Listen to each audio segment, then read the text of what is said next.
Whoa, relax. Don't try to move. Hannah, can you hear me? Flight accommodation. Check for her vitals, please. You were in an accident. An accident? Stay What calm. accident? What happened? Right now, I need you to answer some questions. Okay, I need you to look at me. I understand it hurts, okay? But I need you to talk to me, sweetheart. Okay, are there any people that I can call?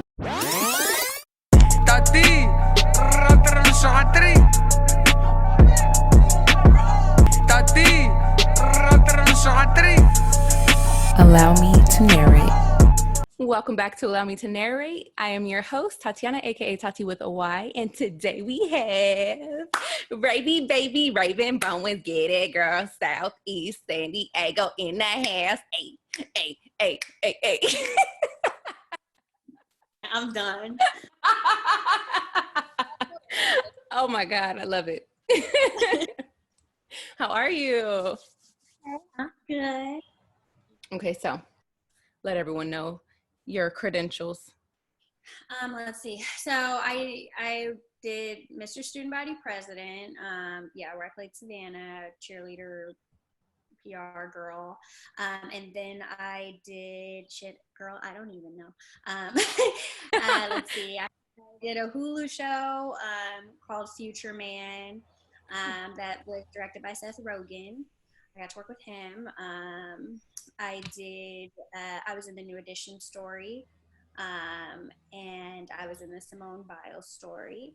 In the New Edition story, I played Michael Bennon's wife. In Simone Biles' story, I played Simone's sister, her younger sister. What else? I've been on a Nickelodeon show called Henry Danger. Recently I was in Insecure. Insecure, girl. You look so cute pregnant. For those who have not seen it yet, please go watch episode 3. So cute. Thank you. And then recently also I did an episode of All Rise, which is on CBS. It's like, yeah, we out here. And there's probably other stuff I'm not thinking of. I do a lot of theater. I've done a couple commercials, Ford and Journeys and stuff like that. Yeah. And you were you were a batter or a pitcher in one of those commercials? Oh yeah, I was a pitcher. Mm-hmm. A pitcher. Mm-hmm. It was like the only girl out there or something like that? No. So actually, we did the commercial. When I went to the audition, they were like, "Oh, do you know how to throw a softball pitch?" And I was like, no. And I was like, but I played baseball, and I was like, and in baseball we throw like this. I was like, I kind of know what a softball pitch is, and then I like simulated one, and then I was like, but I play baseball. And then okay, thanks. And then I was like, all right, not gonna get that. And then I got it. And then when I was at the audition, they were like, hey, so like we were thinking like we'll just have you throw a baseball pitch. Like, well, we don't have to have, just because you guys are girls doesn't mean we have to have you guys playing softball. Like, we're going to have you guys playing baseball. And so they were like, you could do what you do. And I was like, oh, shoot. And so it was really cool because it was kind of like, woman empowerment in a subtle way. Yeah, I like that. I didn't know that. Cool. Fun fact of the day. So do you have a favorite role that you played, or favorite people to work with, or anything like that? Actually, my favorite role that I ever did was in a short film. I also loved the role I did in theater, but this role that I did on a short film was really cool because it was about child abuse and different things. I play a girl who basically was in a car accident with her parents. Her parents die, and every day she basically has to keep reliving the days in which she wakes up in the hospital. And she ends up finding out that, her brother is being abused by these foster parents. And basically she's going through every day trying to figure out how to save his life. So I really loved that role because I got to play a hero, and I have brothers. And so I was like able to really connect to that. And yeah, so that's probably my favorite role that I've ever done. Because it like meant something. And Yeah, you just reminded me of it, and like you even saying what it was about and gave me chills all over again. So it was really good. So how did it feel to have a prego belly? Oh my God. So that was funny because Okay, so basically what it is it's like it's a leotard that has a stomach connected to it, and and you like clip it underneath your crotch, and then it has like a bra, and you can tighten it or whatever as you like to fit you, and then it's kind of like silicone, yeah, and then you put your clothes on over it, and then it basically like it was panties on the bottom, but then they had to like basically they sewed it to make it a thong because like my dress was tight, and so they didn't want it showing in back. So yeah, it was funny putting that on, but then the weirdest thing happened. Like when I put it on, I started really feeling like I was pregnant. Like I was walking around with my hand on my head, rubbing my belly. I couldn't stop eating, and because you can't feel your stomach, so it was just like I was eating all day, and everyone was just laughing at me, and then they're just like most of the people on set thought I was actually pregnant, and so people would come up to me and be like, "Oh, how far along are you?" Or they'd be like, "Is that real or is that us? Like, did we do that?" Or and I'd be like, and I would joke around with people, but they all thought it was real. They were like, "We weren't sure," but then like even when you're not shooting, you're over there rubbing your belly, eating, like walking around, getting up, like it's a struggle, and like sitting down, like Oh my God. Because you grow up and you see so many pregnant people that like you already know like how to be that. So how many takes did you have to do for that? Oh my God. We probably, we probably did, because you think about it, it usually depends on how many people are in each scene, because you have to do each of their coverage, and coverage basically means like a close-up of them, a take where the camera's only on them, so you have to do that. So there's 1, 2, 3, 4, 5 of us in that scene, so that's at least 5, and then you need a master that has everybody, so then that'll be 6, and then you need 2 shots, so 7, 8, 9. So that's at minimum, like at least 9, but then if anything happens in any take, you do it over again. So we probably, I don't know, maybe 20 or 30. You shoot each scene. Like for that show, we probably shot each scene for maybe like 6 hours or something. Wow. Yeah. Girl, when Molly was like talking to her brother, she's like, and she turned around, she said something. I said, "Don't be talking about my sister like that." I got mad at Molly. Like I started not to like Molly. Don't be talking about Raven. I really, really like her. She's really sweet. And then they had like we have this thing, I need to repost it, like we have like this family picture that we took, because like on set everyone was saying like, "Oh, we need to do a spin-off of this family when Insecure ends." And so then they named it, and then one of the guys that was the guy who plays the other brother, not my baby daddy but the other one, he made a whole he made a whole treatment of basically like all of us and all of our characters, and like what they can do if they decide to make a show. He's like, "I'm pitching it." I don't know if he has pitched it yet, but he did it. Hey, that'd be dope. I'll watch it. Sure, I'll be in it. Don't play. But you know what? I didn't realize, because I didn't start watching Insecure really until like a couple of weeks ago. I really liked it, but I watched like an episode for research, like when I would audition. But when I was watching the episode right before my episode, she's telling her Korean boyfriend that her brother is about to take care of a baby that's not even his. And I was like, wait. And I was like, nobody told me that that he's not even the real dad. I'm like, they played me. Nobody let me know. It was funny. So other than acting, when you're not acting, what are you doing? Ooh, well, it's crazy because it takes up a lot of my life, but that's a good thing.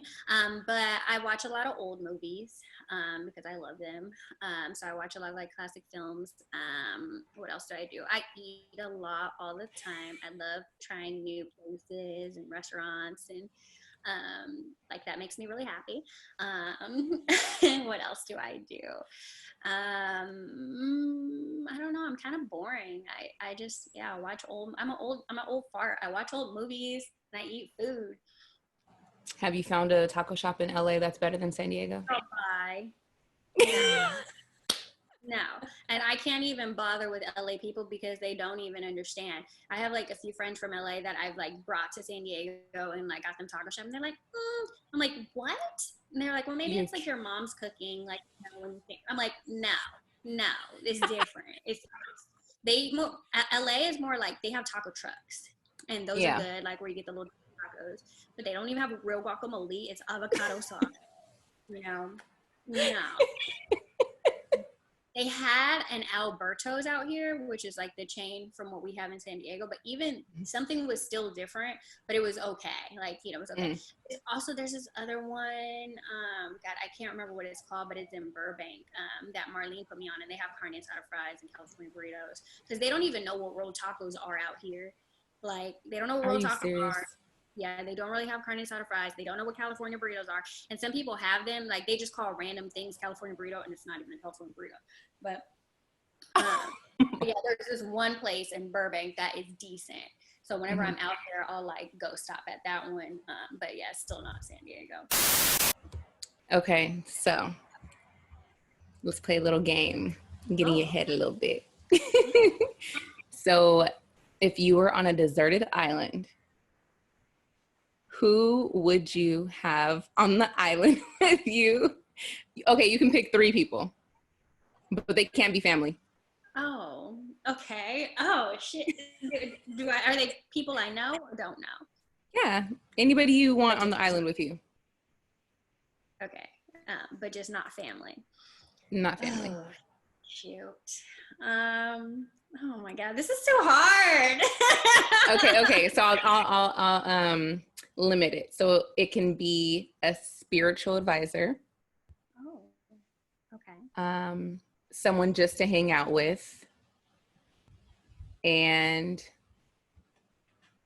someone from your past that you want to like reconnect with again. Okay. Living or dead? Yeah.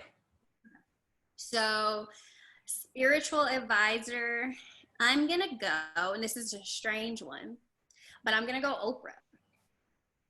And the reason I'm going Oprah is because I feel like she has one of the things that she's always done is like talk to spiritual advisors and like different ones, and like and basically she has all that stuff inside of her, and so she can like basically it's not like if you're just dealing with like one type of spirituality. She has all of it, and like so basically I can tap into all of those. Wow, that's a good answer.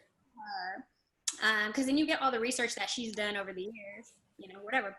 So I'd go her spiritual advisor. For someone to just hang out with, I would do family. I would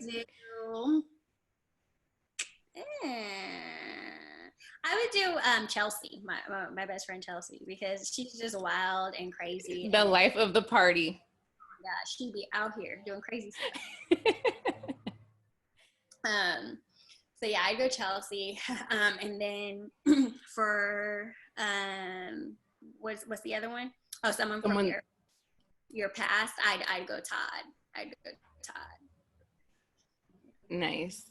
So if you had a time machine and you can go forward in time or backwards in time, what would you do? Where would you go? I'd go forward because I'd want to get insight for kind of what the future was like, and then I'd also want to be able to like see what I was like in the future, and basically be able to go back to now and then make decisions, based on, because I always be like, how sometimes you be dealing with some bull or whatever, and then you're like, is this gonna matter in 20 years or whatever the case? And you're just like, okay, like, do I need to be doing this or do I need to not be doing this? Like, I wish I could just see my future so that I could navigate, make the right decision. Yeah. And I figure out more time on what to spend less time on. The past is the past and it's done. I don't have a lot of things that are unresolved in my past. So I don't feel a need to go back there. Like, it'd be nice to, have moments with certain people that are not here, but really it's like, the future. I'm much more interested in the future. I'm like torn. I'm like so torn. Like I couldn't answer that question because I'm like, I would go back just to like change a few things. But then I'm like, and then I'm kind of scared to see what's in the future. I don't know. It's just this. I just kind of like want to stay right here where I'm at. But that's interesting. Yeah, I don't know. Like, because now that when you said that, that put that in my head about like going back to the past and to change some things. I'm not saying that there isn't things that I wouldn't change, but I wonder what changes come from changing things. Ooh, that is deep. And I didn't think about it like that. That's true. You know? Okay, so do you have a PSA, any type of announcement you would like to share with us? Yeah. Go after your dreams. It's never too late. And I know that it gets said all of the time, but it's so true. Like they say it takes, 10 years to be a success. And, for me, like it's been hard, and I have to work at it every single day. Like you have to take active efforts. It's not just visualization, even though that stuff helps. Visualization, manifestation, that stuff is all wonderful. But really at the end of the day, it's just like, set your mind on a goal, write your goals down, and like, I write my goals down and I rewrite them every single week until I attain it. Like I had a goal to be on a guest star role on a network television show. That was my goal for last July. I wrote it down every week since last July. I did it in February of this year. It's reminding yourself what the goal is. And then writing down, I also write for every goal, I write 5 active steps that I can take to achieve that goal, so that it's not a dream, it's a goal. So make a dream, set goals, go after it, don't stop, don't give up. People will talk shit. Who cares? You have to live your life.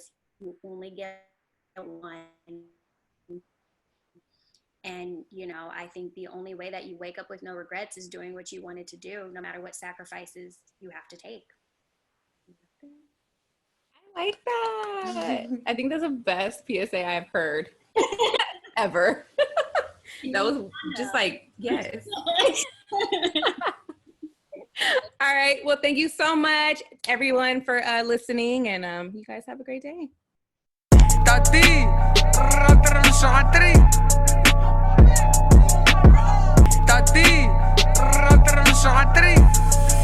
Allow me to narrate.